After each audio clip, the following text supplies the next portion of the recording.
Olá! Sabe aquela pergunta que todo profissional de estética já se fez? Por que tem gente com a mesma técnica que a minha e com a agenda lotada?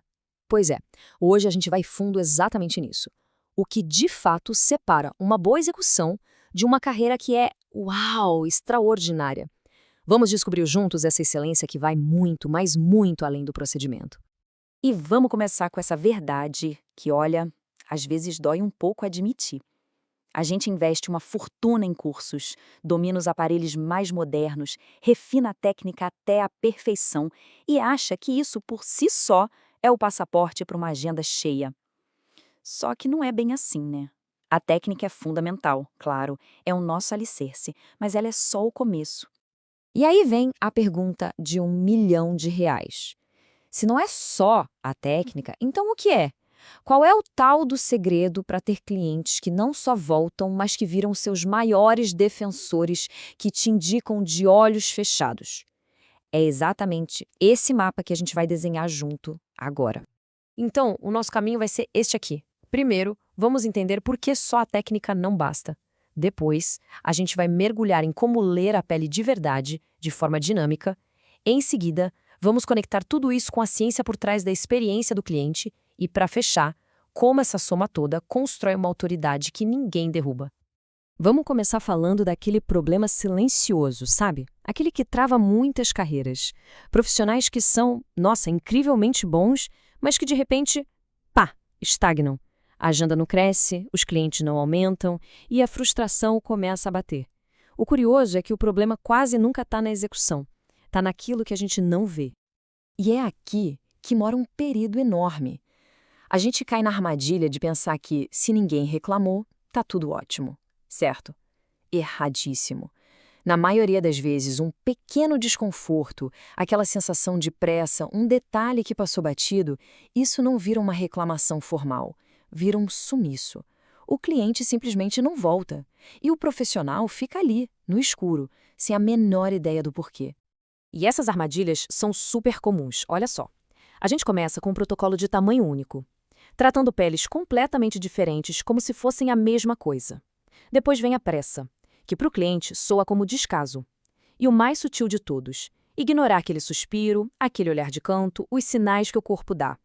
Cada um desses pontos, mesmo que o resultado final pareça ok, fura um pouquinho o balão da confiança. Tá, então como a gente escapa dessa cilada? A resposta é fascinante. A gente precisa se tornar leitor de pele. É parar de ver a pele como uma tela em branco para aplicar uma receita pronta e começar a enxergá-la pelo que ela é, um órgão vivo que tem história, que tem memória e que reage de um jeito único. Essa tabela aqui mostra a grande virada de chave. De um lado, o jeito antigo. A gente pega uma classificação tipo Fitzpatrick e aplica um protocolo padrão. É quase como ter um remédio só para todo tipo de dor de cabeça. Do outro lado, o novo jeito, o diagnóstico dinâmico, que entende que cada pele tem uma biografia. O foco muda do procedimento em si para entender a resposta daquela pele naquele momento. E o ponto-chave é esse, pessoal. O diagnóstico não é uma foto que a gente tira na primeira consulta e pronto. Não. É um filme. É um diálogo clínico que continua. A pele que volta para a quinta sessão não é a mesma da primeira. E o nosso plano de tratamento tem que evoluir junto com ela. É como se a gente criasse um mapa novo e super detalhado da pele. A gente para de olhar só a cor, a superfície e começa a investigar as camadas mais profundas. Qual o histórico de inflamação? Qual o padrão dos vasos? E as influências hormonais? E o mais incrível, observar a resposta do tecido ali, ao vivo, durante o procedimento. Isso é investigação clínica de altíssimo nível. E essa frase resume perfeitamente. A maestria de verdade não está em aplicar uma técnica de forma mecânica.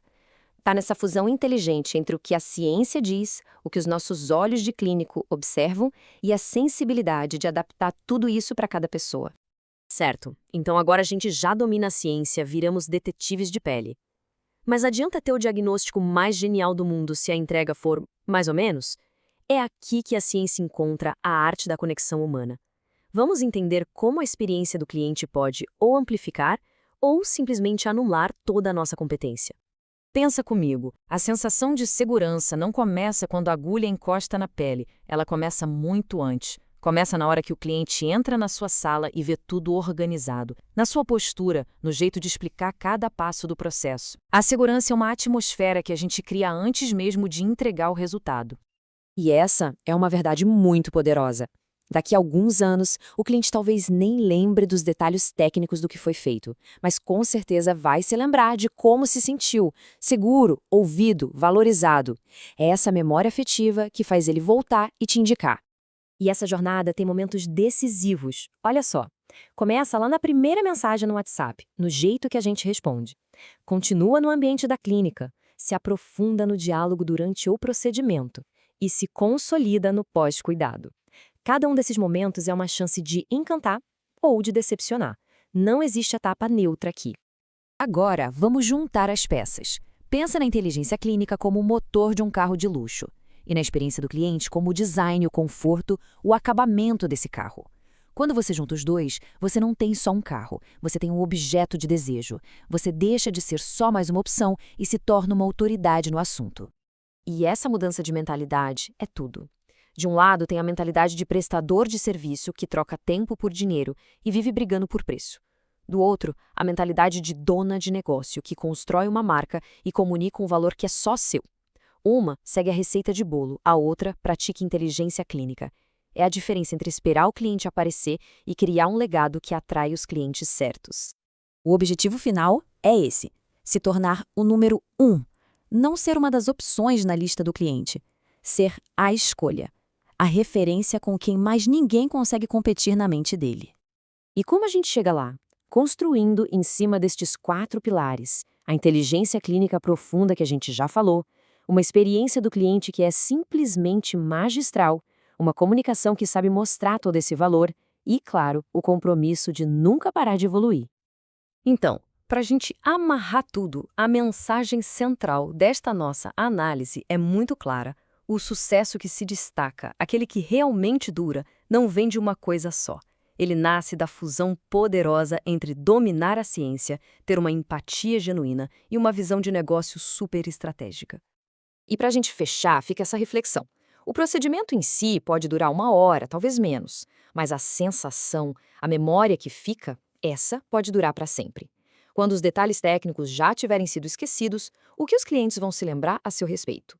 É a resposta para essa pergunta que define um legado, e é isso que transforma um serviço numa marca de impacto. Agradeço a companhia nesta jornada